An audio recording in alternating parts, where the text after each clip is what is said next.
నమస్తే, welcome to V3 news. లక్ష్యం సమాజహితం. ముందుగా వార్తల్లోని ముఖ్యాంశాలు.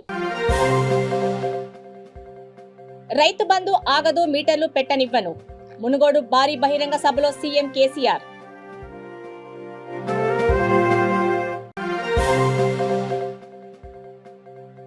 ఇరవై మూడున ఏపీ విద్యా సంస్థల బంద్. విద్యారంగ సమస్యల పరిష్కారానికై పిలుపునిచ్చిన పీడీఎస్యూ నాయకులు. విద్యార్థి మృతికి కారణమైన ఉపాధ్యాయుని శిక్షించాలి. బీఎస్పీ నకరేకల్ నియోజకవర్గ ఇన్ఛార్జ్ ప్రియదర్శిని మేడి.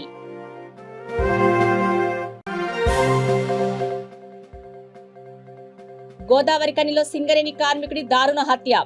మళ్లీ మొదలైన గన్ కల్చర్. ఇక డీటెయిల్స్ చూస్తే, ఎట్టి పరిస్థితుల్లో రైతు బంధు ఆగదు, మీటర్లు పెట్టనివ్వనని, రైతు బంధు ఎవడు కూడా ఆపలేడని మునుగోడు భారీ బహిరంగ సభలో సీఎం కేసీఆర్ గర్జించారు. ఈడీకి దొంగలు భయపడతారు, మేమెందుకు భయపడతామని, వాళ్ళు వస్తే నాకే ఛాయ్ తాగించి పోతారని సీఎం చమత్కరించారు. అభివృద్ధి నీకు చేత కాదు, నేను చేస్తుంటే అడ్డుపడతావా అని ప్రధాని నరేంద్ర మోడీని ఉద్దేశించి ఆయన విమర్శించారు. మీరు గోకినా గోకకపోయినా నేను గోకుతూనే ఉంటానని, బెంగాల్లో మమతా సర్కార్ను పడగొడతామంటున్నారు. నిన్ను నీ అహంకారమే పడగొడుతుందని ప్రధానిపై మాటల అస్త్రాలను సంధించారు. బీజేపీ వాళ్లకు ఎందుకు అహంకారమని కేసీఆర్ వ్యాఖ్యానించారు. ఢిల్లీలో కరెంటు లేదు, హైదరాబాద్లో కరెంటు ఉంది, మీరు ఉద్ధరించింది ఏమిటి అని ప్రశ్నించారు. అందరం కలిసి బీజేపీకే మీటర్ పెడదామన్నారు. మునుగోడు ప్రజాదీవన సభలో కేసీఆర్ సభ అశాంతం ఎక్కువగా బీజేపీపైనే ఫోకస్ చేసి మాట్లాడారు. అయాకి కృష్ణా నదిలో మాకు ఎన్ని నీళ్ళతో చెప్పుండ్రి, ఎన్నెత్తే కన్నే ట్రిబ్యునల్కి రిఫర్ చేయమంటే చెయ్యడు నరేంద్ర మోడీ. ఎందుకు చేయరండి? ఏం కారణం చేయరు? ఇలా పెద్ద పెద్ద బొమ్మలు పెట్టినరు. ఎందుకు? మా నీళ్ళ వాటా ఇయ్యనందుకే. రేపు మునుగోడుకు వస్తున్నవా? సమాధానం చెప్పు బిడ్డ అమిత్ షా. ఏం కారణమో చెప్పు. ఇదే గడ్డ మీద నేను మాట్లాడుతున్నా, ఇదే గడ్డ మీద నువ్వు రేపు మాట్లాడతావు. నీ బొమ్మలు కాదు మాకు కావాల్సింది, నీ బొమ్మలు మత్తుగా చూసినాం మేము. నీ తాత జేజమ్మ బొమ్మలు కూడా చూసినాం మేము. కొట్లాడు తెలంగాణ కొత్త కాదు. కొట్లాట మొదలు పెడితే యాండాకైనా సరే కొట్లాడతాం. ఎందుకు కృష్ణా జలాలలో మా వాటా తెలుస్తలేరు?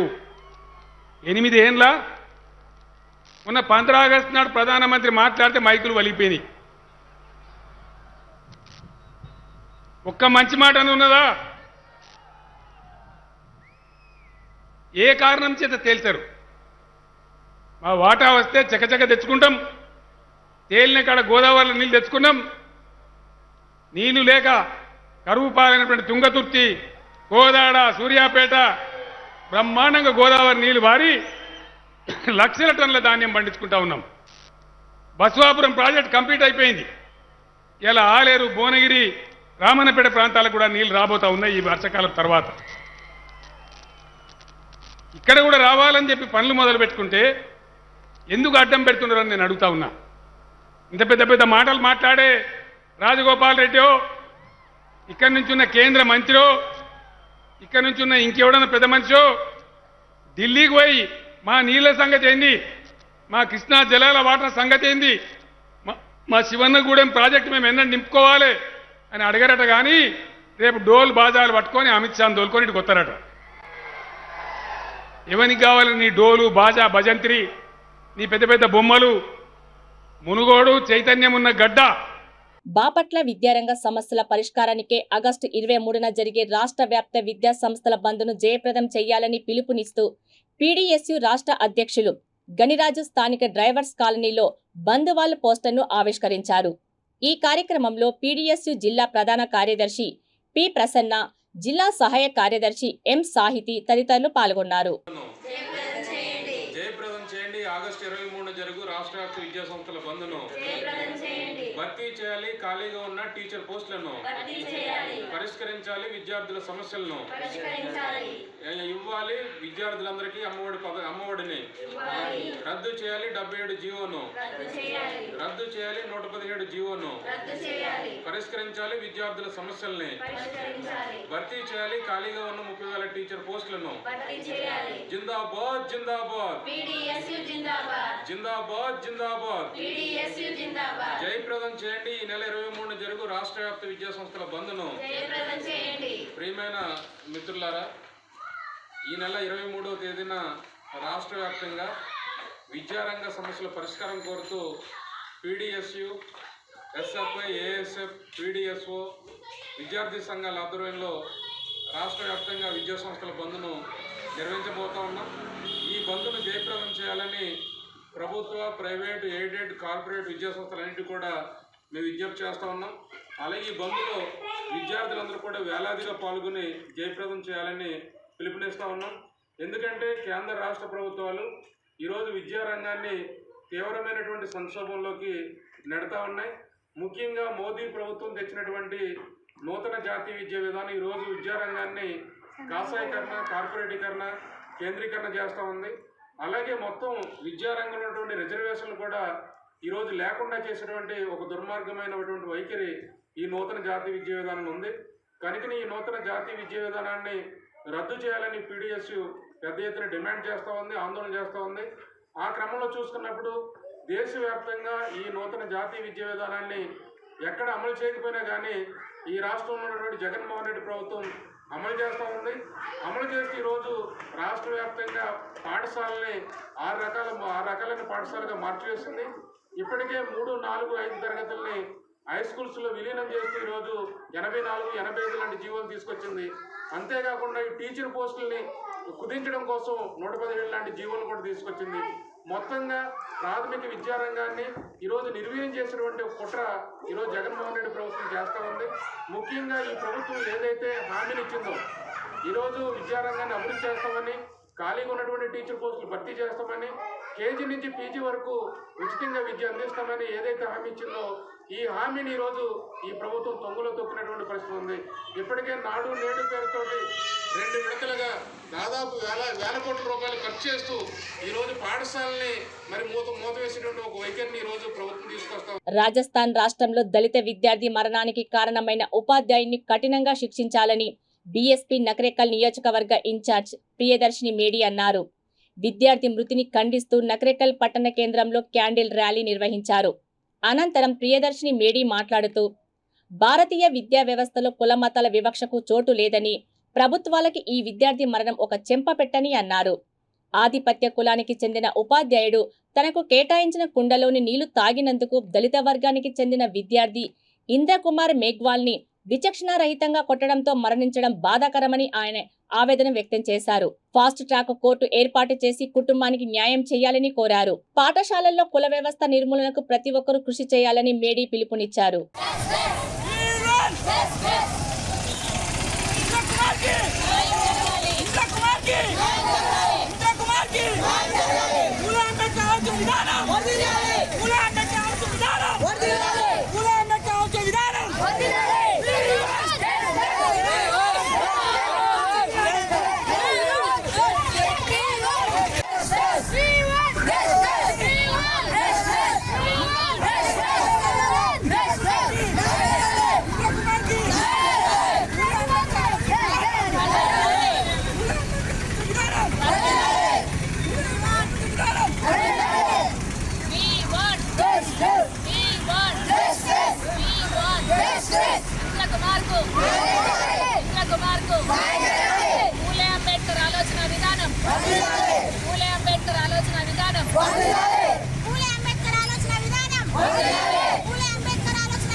పెద్దపల్లి జిల్లా గోదావరికని గంగానగర్లో జరిగిన సింగరేణి కార్మికుడి దారుణ హత్య సంచలనం రేపింది. కొంతకాలం తర్వాత కోల్ బెల్ట్లో మళ్లీ గన్ కల్చర్ మొదలైంది. పథకం ప్రకారమే ఈ హత్య జరిగి ఉంటుందని పోలీసులు భావిస్తున్నారు. సంఘటన స్థలాన్ని పెద్దపల్లి డీజీపీ రూపేష్ పరిశీలించి దర్యాప్తు చేస్తున్నారు. గంగానగర్కు చెందిన కోరికొప్ల రాజేందర్ అనే సింగరేణి కార్మికుడిని గుర్తు తెలియని వ్యక్తులు అర్ధరాత్రి సమయంలో తుపాకీతో కాల్చివేశారు. నిద్రమత్తులో ఉన్న రాజేందర్ను శాశ్వతంగా మృత్యు ఒడిలోకి పంపించేశారు. డీసీపీ మాట్లాడుతూ గుర్తు తెలియని వ్యక్తులు గన్తో కాల్చి చంపారని, సంఘటనకు సంబంధించిన కారణాలను పరిశీలిస్తున్నామన్నారు. త్వరలోనే నిందితులను పట్టుకుంటామని, సీసీ ఫుటేజీ ఆధారంగా ఎంక్వైరీ చేస్తున్నామన్నారు. అలాగే forensics clues team dog squad ద్వారా పరిశీలిస్తున్నామని తెలిపారు.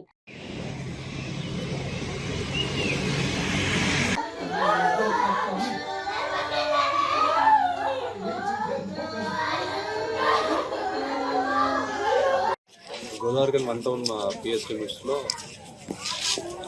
తెల్లవారుజామున 3 గంటలకి ఒక మర్డర్ జరిగినట్టు కనబడుతుంది. సో ప్రైమరీ ఎవిడెన్స్ చూస్తే అది వెపన్ యూజ్ చేసినట్టుగా కనబడుతుంది, షార్ట్ వెపన్. సో అక్యూజ్ని కూడా ట్రేస్ అవుట్ చేయడానికి ఆల్రెడీ 2 టీమ్స్ ఆల్రెడీ పంపించడం జరిగింది. So CCTV footage, technical evidence and forensic experts కూడా అందరు రావడం జరిగింది. So we are collecting all the evidence. We will catch the accused very soon.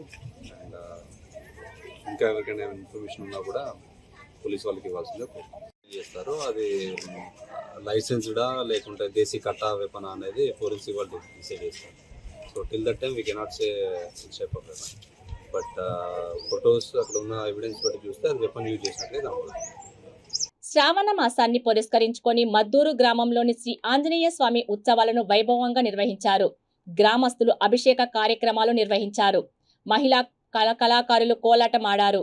Shri Dikshitulu సుబ్రహ్మణ్యంచే Annamayya సంకీర్తన భజన కార్యక్రమాలను ఘనంగా నిర్వహించారు.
వికారాబాద్ బ్లాక్ గ్రాండ్ లో ఫ్రీడమ్ రంగోలీ పోటీలను వికారాబాద్ మున్సిపల్ చైర్పర్సన్ చిగుళ్లపల్లి మంజుల రమేష్ ప్రారంభించారు.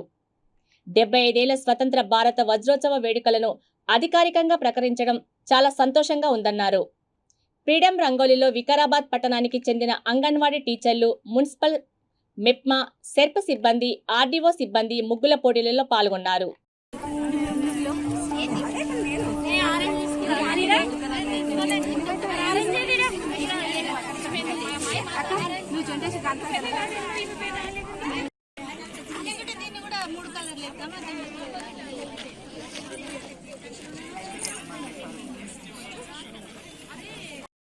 వజ్రోత్సవాల ద్విసప్తాహ కార్యక్రమంలో ఈ రోజు ముగ్గుల పోటీ ఉంది మనకి. ఇక్కడికి వచ్చేసిన మహిళలందరికీ కూడా ఆల్ ద వెరీ బెస్ట్ చెప్తున్నా. అయితే ఇప్పుడు మనం దేశభక్తికి సంబంధించిన ముగ్గులు వేయాలి అని చెప్పేసి హనుమంతరావు గారు చెప్తున్నారు. ఇప్పుడు ఒక విజిల్ వేస్తారు. విజిల్ వేయగానే మీరు ముగ్గులు స్టార్ట్ చేయండి. అంటే ఫస్ట్ సెకండ్ ఉంటుంది కాబట్టి వర్షం వస్తుంది కదా. Okay okay, all the very best అందరికీ కూడా. తెలంగాణను అభివృద్ధి చేసింది మేమేనని, అభివృద్ధిపై ఎక్కడైనా తాము చర్చకు సిద్ధమని ప్రతిపక్ష పార్టీలకు మంత్రి తలసాని సవాల్ విసిరారు. బీజేపీ కాంగ్రెస్ హయాంలో చేసిన అభివృద్ధిపై చర్చకు వస్తారా అని ఆయన ప్రశ్నించారు. మునుగోడులో విజయం మాదేనని, మరో 7 నెలల్లో అసెంబ్లీ పార్లమెంట్ ఎన్నికలు జరగబోతున్నాయని ప్రజలే నిర్ణయిస్తారని ఆయన తెలిపారు. ముఖ్యమంత్రి గారి ఆధ్వర్యంలో మీకు దళిత బంధు కావచ్చు, రైతు బంధు కావచ్చు, రైతు బీమా కావచ్చు, పెన్షన్లు 36 లక్షల పెన్షన్లు ఇస్తే ఈ 15th ఆగస్టు వజ్రోత్సవాలు జరుగుతున్నటువంటి శుభతరుణంలో ఇంకా 10 లక్షల మందికి మరి పెన్షన్లు ఇచ్చే కార్యక్రమం జరుగుతుంది. డబుల్ బెడ్రూమ్ ఇళ్ల నిర్మాణ కార్యక్రమాలు, దాంతోపాటు అలాట్మెంట్ ఇచ్చినవి కూడా మనం కళ్ళారా చూసినాం. కొంతమందికి ఏంటంటే కళ్ళు కనిపించవు, ఎక్కడ డబుల్ బెడ్రూమ్ ఉన్నదని చెప్పి మాట్లాడుతాం. మరి ఆ ప్రోగ్రాంలలో వాళ్ళు కూడా బాధ్యతగా పాల్గొంటున్నారు, మళ్ళీ మాట్లాడుతున్నారు. ఈ విధంగా చెప్పుకుంటూ పోతే చాలా కార్యక్రమాలు మన ప్రభుత్వం చేసేది. కేంద్ర ప్రభుత్వం ఏం చేసిందో చెప్పాలి, కాంగ్రెస్ పార్టీ ఏం చేసిందో కూడా చెప్పవలసినటువంటి అవసరం ఉన్నది. బాధ్యత లేకుండా ఇష్టానుసారం మాట్లాడితే మరి తప్పకుండా ప్రజలు తగిన బుద్ధి చెప్తారని చెప్పి నేను ఈ అభివృద్ధి కోసమే రాజీనామా చేశాను కోమటిరెడ్డి రాజగోపాల్ రెడ్డి. నేనేమంటున్నా, 2014 తెలంగాణ రాష్ట్రం సిద్ధించక ముందు, సిద్ధించిన తర్వాత మరి ఎక్కడైనా చర్చ పెట్టుకోవడానికి సిద్ధంగా ఉన్నాం. మరి గడిచిన 55-60 సంవత్సరాల నుంచి ఏ ప్రభుత్వాలు ఏం చేసినా కూడా చర్చ చేస్తాం. ఉద్యోగాలు వాళ్ళు ఎన్ని ఇచ్చారు, మేమెన్ని ఇచ్చినాం. ఈరోజు ఐటీ కానీ, ఇండస్ట్రీస్ కానీ మరి ఏ విధంగా సెల్ఫ్ ఎంప్లాయ్మెంట్ వచ్చింది. తెలంగాణ పబ్లిక్ సర్వీస్ కమిషన్ ఆధ్వర్యంలో ఆల్రెడీ 135,000 ఉద్యోగాలు ఇచ్చినాం. ఇంకా 85,000 ఉద్యోగాలకు నోటిఫికేషన్లు ఇచ్చి దశల వారీగా కూడా మరి ఫుల్ఫిల్ చేస్తున్నటువంటిది కూడా మనం చూస్తున్నాం. ఎక్కడైనా చర్చకు సిద్ధం. గత ప్రీవియస్ గవర్నమెంట్స్ ఏం చేసినాయి, లేకపోతే ఇప్పుడు వచ్చినటువంటి మరి బీజేపీ గవర్నమెంట్ 8 సంవత్సరాలుగా ఈ దేశంలో ఏం జరిగింది చర్చ పెట్టుకుందామంటే రెడీ. కానీ ఈ రోజు ఏంటంటే మన ప్రభుత్వం వచ్చిన తర్వాత ఏ కార్యక్రమాలు జరిగినాయి. ఈరోజు హైదరాబాద్ సిటీ చూసారు మీరు, ఎక్కడ చూసినా కానీ ఫ్లైఓవర్లు కానీ, అండర్ పాస్లు కానీ, మరి పార్కులు కానివ్వండి, అదేవిధంగా మంచినీటి, సివరేజ్ కూడా ఎన్నో సంవత్సరాల నుంచి ఉన్నటువంటి ఈ sewerage problem, open nallahs problem ఎవరు చేపట్టలేకపోయారు. కాబట్టి ఎక్కడైనా కానీ ప్రజలు ఏ ప్రభుత్వాన్నైనా, ఏ రాజకీయ పార్టీనైనా ఏం కోరుకుంటారు, ఎవరు డెవలప్మెంట్ ప్రాపర్గా చేసారు, ఏం కోరుకునేది ఓటు ఎందుకు వేస్తాం, ఓటు వేస్తే మాకు ఏం చేసింది ప్రభుత్వాలనే కోరుకుంటారు. కాబట్టి ఏ పారామీటర్లు తీసుకున్నా, ఏ ఇష్యూ తీసుకున్నా తప్పకుండా డిబేట్ పెడితే మాట్లాడడానికి, ఆధారాలతో సహా చూపించడానికి మేము సిద్ధంగా. డెఫినెట్గా రాజకీయ పార్టీలు, ఏ రాజకీయ పార్టీ అయినా కానీ వాళ్ళకు ఆ ఫ్రీడమ్ ఉన్నది, పార్టీ పెట్టుకోవచ్చు. కానీ అల్టిమేట్గా ప్రజలు కోరుకునేది గులాబీ జెండా. మరి ప్రజలు కోరుకునేది ఈ ప్రభుత్వం కేసీఆర్ గారి నాయకత్వంలో వచ్చి ఏ విధంగా అభివృద్ధి సంక్షేమ కార్యక్రమాలు చేసింది. మరి నిర్మల్ జిల్లా కడెం ప్రాజెక్టు ఎడమ కాల్వ ద్వారా 100 క్యూసెక్ల సాగునీటిని ఎమ్మెల్యేలు రేఖా నాయక్, దివాకర్ రావు విడుదల చేశారు. దీంతో ప్రాజెక్టు ఆయకట్టు రైతులు సంతోషం వ్యక్తం చేస్తున్నారు.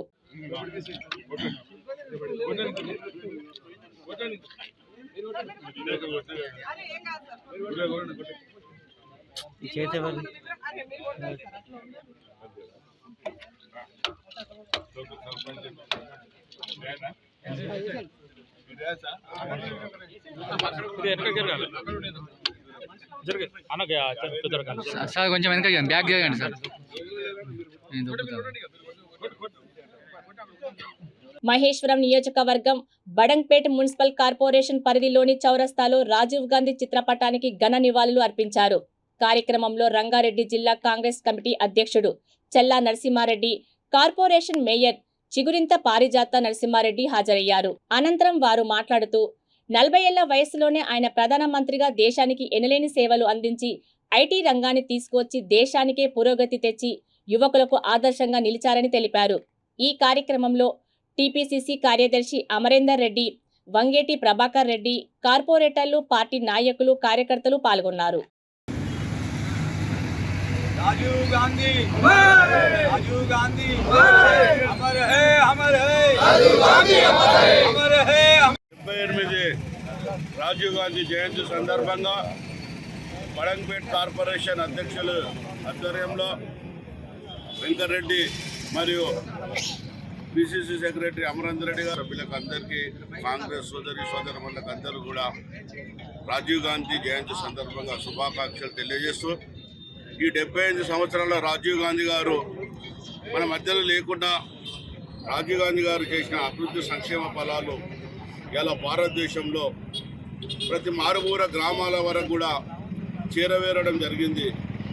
ఆనాడు రాజీవ్ గాంధీ గారు అతి చిన్న వయసులో ప్రధానిగా వచ్చిన తర్వాత అలీన దేశాల్లో గొప్ప నాయకుడిగా గుర్తింపు పొందిన రాజీవ్ గాంధీ గారు ఏదైతే ఈనాడు వారి నుంచి ప్రతి ధనికుని వరకు కోట్లాది రూపాయల వరకు కూడా సెల్ ఫోన్లు కానీ మరి కంప్యూటర్ కానీ ఇవన్నీ కూడా రాజీవ్ గాంధీ చదవాలని ఆ రోజు రావడం జరిగింది.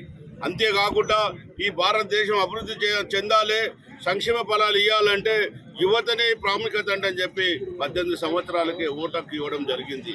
అంతేకాదు ఆనాడు భారత రాజ్యాంగంలో గ్రామాలు నిర్విరామం అవుతున్నాయన్న ఆలోచనతో గ్రామ సర్పంచులకి నేరుగా ఢిల్లీ నుంచి గ్రామ ఎస్టీఓలకు డబ్బులు వచ్చే విధంగా జవహర్ గారు నిధులు పెట్టి పంచాయత్ యాక్ట్ను మార్చడం జరిగింది. అంటే ఈ విధంగా అభివృద్ధి సంక్షేమ ఫలాలు రాజీవ్ గాంధీ గారు ఎన్నో అభివృద్ధి సంక్షేమ ఫలాలు చేసిన భారతదేశ ఐక్యతకే కాకుండా అలీన దేశాల్లో కూడా ఒక గొప్ప భారతదేశం గుర్తించే విధంగా అభివృద్ధి చేసినందుకు రాజీవ్ గాంధీ ఆశయాలు, రాజీవ్ గాంధీ ఆలోచన విధానాలకు ప్రతి కాంగ్రెస్ నాయకులు, కార్యకర్తలు, కాంగ్రెస్ కుటుంబ సభ్యులు కూడా ముందుకు తీసుకుపోవాల్సిన అవసరం ఎంతైనా ఉందని చెప్పి నాకు ఈ అవకాశం ఇచ్చినందుకు ఇక్కడ ఉన్న కాంగ్రెస్ కుటుంబ సభ్యులకు, పత్రికా సోదరులకు, ప్రింట్ మీడియా సోదరులకు కూడా ధన్యవాదాలు తెలియజేస్తున్నాను. రాజీవ్ గాంధీ 78వ జన్మదిన శుభాకాంక్షలు తెలియజేస్తూ మరి భావి భారత మాజీ ప్రధాని, అలాగే అతి చిన్న వయసులో ప్రధానిగా పదవి బాధ్యతలు చేపట్టడం అంటే తన తల్లి హఠాన్మరణంతో యువకుడైనప్పటికీ ఎంతో బరువు బాధ్యతలతో ఈ దేశాన్ని తన భుజాలపైన మోస్తూ మరి దేశానికి కావలసిన ఆర్థిక వనరులను సమకూర్చడంలో దిట్ట అయినటువంటి మన రాజీవ్ గాంధీ భారతరత్నగా కీర్తి ప్రతిష్టలు చేసుకోవడమే కాకుండా ఈరోజు ఐటీ రంగంలో మనం ముందంజలోకి వెళ్ళడానికి కారణమైనటువంటి ఆ యొక్క రాజీవ్ గాంధీని ప్రతి ఒక్కరూ స్మరించుకోవాల్సిన అవసరం ఉంది. మరి ఈరోజు యావత్ యూత్ గమనించాల్సిన అవసరం ఉంది. మరి యూత్కి ఓటు హక్కుని కల్పించింది కూడా రాజీవ్ గాంధీ.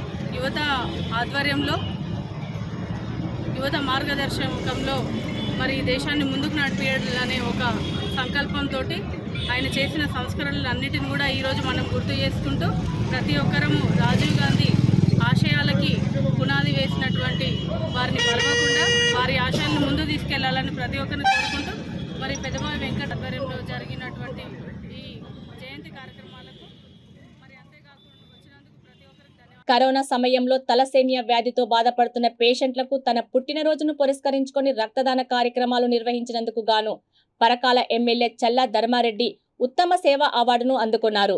75 స్వతంత్ర భారత వజ్రోత్సవ వేడుకలలో భాగంగా హనుమకొండ పోలీస్ పరేడ్ గ్రౌండ్లో ఈ కార్యక్రమం ఏర్పాటు చేశారు. తన పుట్టినరోజు సందర్భంగా 4 సార్లు రక్తదాన శిబిరాలను ఏర్పాటు చేసినట్లు చల్లా తెలిపారు. ఒకే రోజు అత్యధికంగా 3000కు పైగా బ్లడ్ యూనిట్ల రక్తాన్ని సేకరించినందుకు గాను భారత రాష్ట్రపతి చేత అవార్డు అందుకోవడం చాలా సంతోషంగా ఉందన్నారు. ప్రొఫెసర్ తాటికొండ రమేష్ సార్ ఇంకొక అవార్డు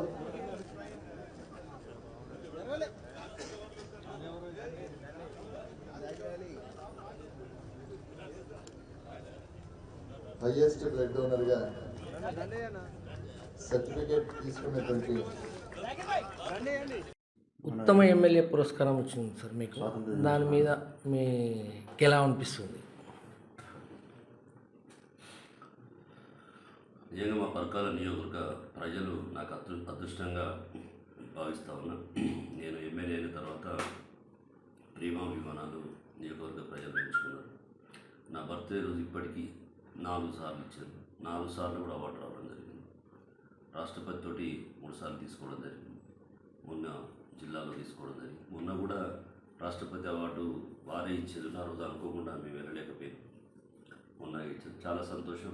ఒక రకంగా చెప్పాలంటే కరోనా పీరియడ్లో కూడా తలసేమియా వ్యాధిగ్రస్తులకు బ్లడ్ దొరకని టైంలో కూడా బ్లడ్ అందించడం జరిగింది. యువత ప్రోత్సహిస్తూ ముందుకు తీసుకుపోవడం జరుగుతుంది. ఒక రకంగా చెప్పాలంటే బ్లడ్ డొనేషన్ ఇవ్వడానికి భయపడే రోజులలో రావడానికి అది తెలిసి కూడా ఇవ్వడం అనేది నా అదృష్టంగా భావిస్తాను.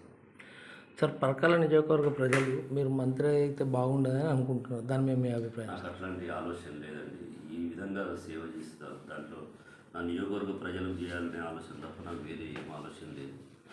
సరే, ప్రజలు దీవించారు కాబట్టి వాళ్ళ రుణం తీసుకోవడం కొరకు నా శక్తి వచ్చిన మేరకు చేస్తాను, అదే నా సంతోషం. అదే మీ కేసీఆర్ ముఖ్యమంత్రి గారు మీకు మంత్రి పదవి ఇస్తే కాదంటారా సార్? నాకు ఆశ లేదు అంటున్నారు.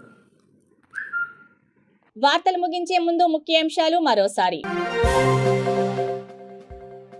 రైతు బంధు ఆగదు, మీటర్లు పెట్టనివ్వను. మునుగోడు భారీ బహిరంగ సభలో సీఎం కేసీఆర్.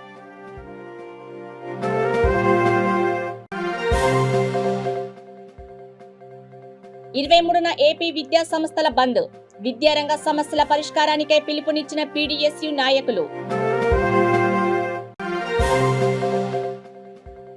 విద్యార్థి మృతికి కారణమైన ఉపాధ్యాయుని శిక్షించాలి. బీఎస్పీ నకరేకల్ నియోజకవర్గ ఇన్ఛార్జ్ ప్రియదర్శిని మేడి.